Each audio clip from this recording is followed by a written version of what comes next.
अली इस्लाम की दुनिया का एक ऐसा नाम है जिस पर हुजूर सल्लल्लाहु अलैहि वसल्लम ने कहा कि जिसका मैं मौला उसका अली मौला। कौन थे हजरत अली, क्यों थे ये नबी के प्यारे, आइए जानते हैं इस वीडियो में। दोस्तों, हजरत अली की पैदाइश 599 ईस्वी में अरब के शहर मक्का में हुई थी। इनके वालिद का नाम अबू तालिब और उनकी माँ का नाम फातिमा था।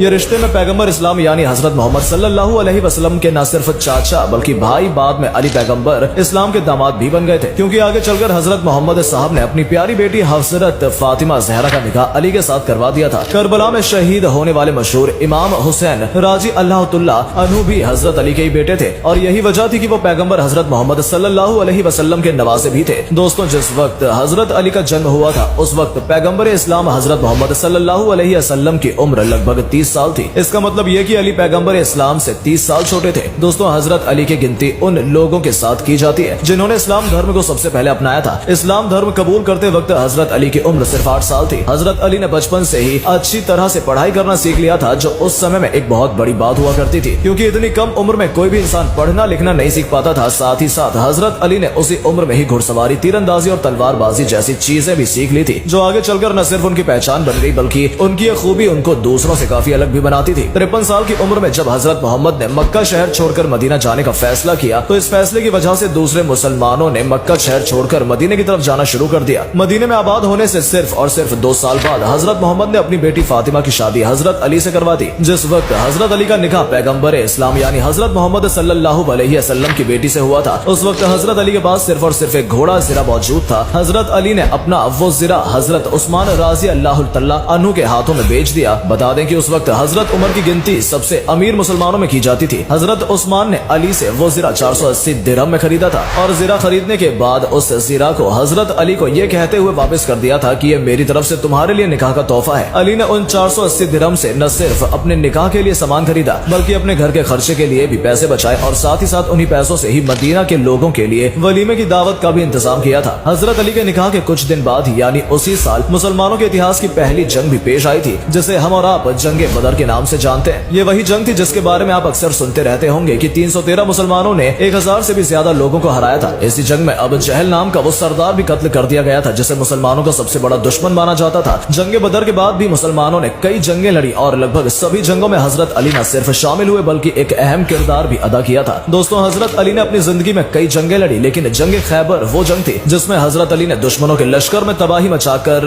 रख दी थी और मुसलमानों को एक तरफा जीत दिलाई। हजरत अली कर मुतल्लिक कहा जाता है कि उनको फर्क नहीं पड़ता था कि उनके सामने कितना बड़ा लश्कर या फौज है, वो उन लश्करों पर एक शेर की तरह हमला किया करते थे और इसलिए अल्लाह के नबी ने उन्हें शेर खुदा के लक़ब से नवाजा था। मौला अली अलैहिस्सलाम वो हस्ती थे जिन्हें हजरत मोहम्मद साहब के बाद सुन्नी मुसलमानों ने उन्हें अपना चौथा खलीफा और शिया मुसलमानों ने अपना पहला इमाम तस्लीम किया। इस्लाम के वो लीडर जिन्होंने करबला में भूखे प्यासे रहकर ये बताया था कि असल में जिहाद क्या होता है, वो मौला अली के ही बेटे इमाम हुसैन थे। दोस्तों, अब सवाल यह है कि आखिर जो सिपाही इतना तेज और खतरनाक था कि उसका कोई भी सामना नहीं कर पाता था, तो आखिर उसकी मौत कैसे हुई? तो दोस्तों, इस बात की तो इतिहास गवाह है कि हर बहादुर की जान उसके किसी अपने करीबी की गद्दारी की वजह से जाती है और इमाम हुसैन के साथ भी ऐसा ही कुछ हुआ। दोस्तों, हजरत अली को कत्ल करने वाले का नाम अब्दुल रहमान इब्न मुल्जिम था। इब्न मुल्जिम पहले इमाम अली का साथी था, लेकिन फिर एक जंग के दौरान वो दुश्मनों से जा मिला और जंग में हजरत अली खिलाफ खड़ा हो गया, पर किसी तरह वो इस जंग में जान बचाकर फरार हो गया। बहरहाल इब्न मुल्जिम जब कूफा आया तो उसकी मुलाकात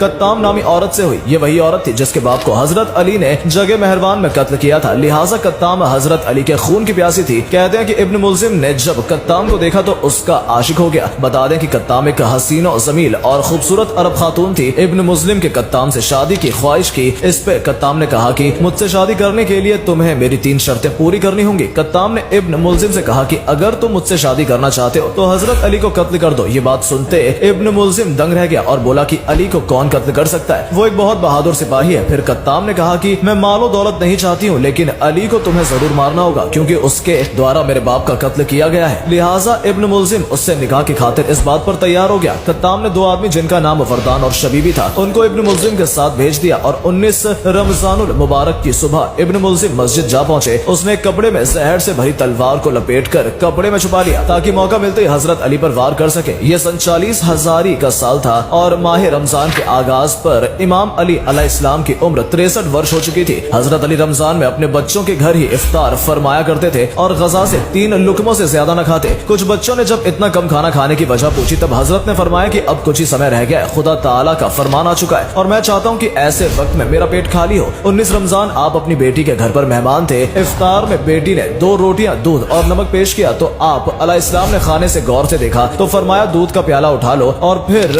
आपने रोटी और नमक से इफ्तार फरमाया। इफ्तार बाद हजरत नमाज में मशरूफ हो गए। इमाम सारी रात बेदार रहे और रुकू, सुजदू और दुआ करते रहे। उस रात थोड़ी थोड़ी देर के बाद आप हुजूरे से बाहर तशरीफ लाया करते और आसमान की तरफ निगाह करते हुए फरमाते, खुदा की कसम से वही रात है जिसका मेरे महबूब ने मुझे वादा दिया है। रात ढलने लगी तो आप अलैहिस्सलाम नमाज फज्र की अदायगी के लिए घर के दरवाजे के बाहर निकले। दरवाजे से बाहर आते ही बड़ी बदतखों और इमाम हुसैन का रास्ता रोक लिया और जोर जोर से आवाजें लगाना शुरू कर दिया। लोगों ने जब उनको दूर करना चाहा तब इमाम ने फरमाया कि छोड़ दो, ये नौहा कर रही हैं। इतना कहकर इमाम मस्जिद की तरफ रवाना हो गए। आप कूफा की मस्जिद में दाखिल हुए और लोगों को नमाज के लिए जगाया। इस वक्त इब्ने म्यूजिम ने उल्टा सोया हुआ था। इमाम ने उसे भी जगाया और कहा कि अल्लाह के घर में इस तरह न सो और उठो, नमाज अदा करो। इसके बाद आप अलैहिस्सलाम नमाज के लिए इमामत पर खड़े हुए और जब पहली रेकात के पहले सजदे से सिर उठाया तो इब्ने मुल्जिम ने चिल्लाकर आपके ऊपर वार किया जो आपकी पेशानी पर लगा और इमाम ने फरमाया, रब्बे काबा की कसम मैं कामयाब हो गया। ये बोलते ही आप मस्जिद में गिर पड़े। लोग चिल्लाए कि उस मलूम को पकड़ो। इब्ने मुल्जिम ने भागने की कोशिश की और उसका पीछा करते मस्जिद के कुछ लोग भी उसके पीछे भागे। आपके जख्म से जैसे खून की धारें फूटी तो जमीन हिलने लगी, आसमान गरजने लगा, समुद्र तूफानी हो गए और मस्जिद के दरवाजे शिद्दत से टकराने लगे। दूसरी तरफ इब्ने मुल्जिम जो भागने की कोशिश में था लोगों के हाथों गिरफ्तार हो गया। फिर हजरत अली ने फौरन अपने बेटे यानी हजरत इमाम हुसैन और हजरत इमाम हसन को बुलाया और उन दोनों को ये नसीहत दी कि अगर मैं शहीद हो जाऊं तो तुम लोग भी मेरे कातिल को कत्ल कर देना, क्योंकि हमारी शरीयत का यही हुक्म है। पर अगर मैं इस जख्म से बच गया तो मेरी मर्जी होगी कि मैं अपने कातिल के साथ क्या करूंगा। दोस्तों, इसी दिन हजरत अली के साथ हजरत अमीरे मुआविया राजी अल्लाह ताला अन्हु और हजरत अमर बिन आस को भी शहीद करने का मंसूबा बनाया गया था, लेकिन अल्लाह ताला के फजलो कर्म से वो सही सलामत थे। लेकिन हजरत अली इस जख्म की वजह से शहीद हो गए थे, जिस वजह से हजरत अली की शहादत हुई। उस वक्त उनकी उम्र लगभग 63 साल थी।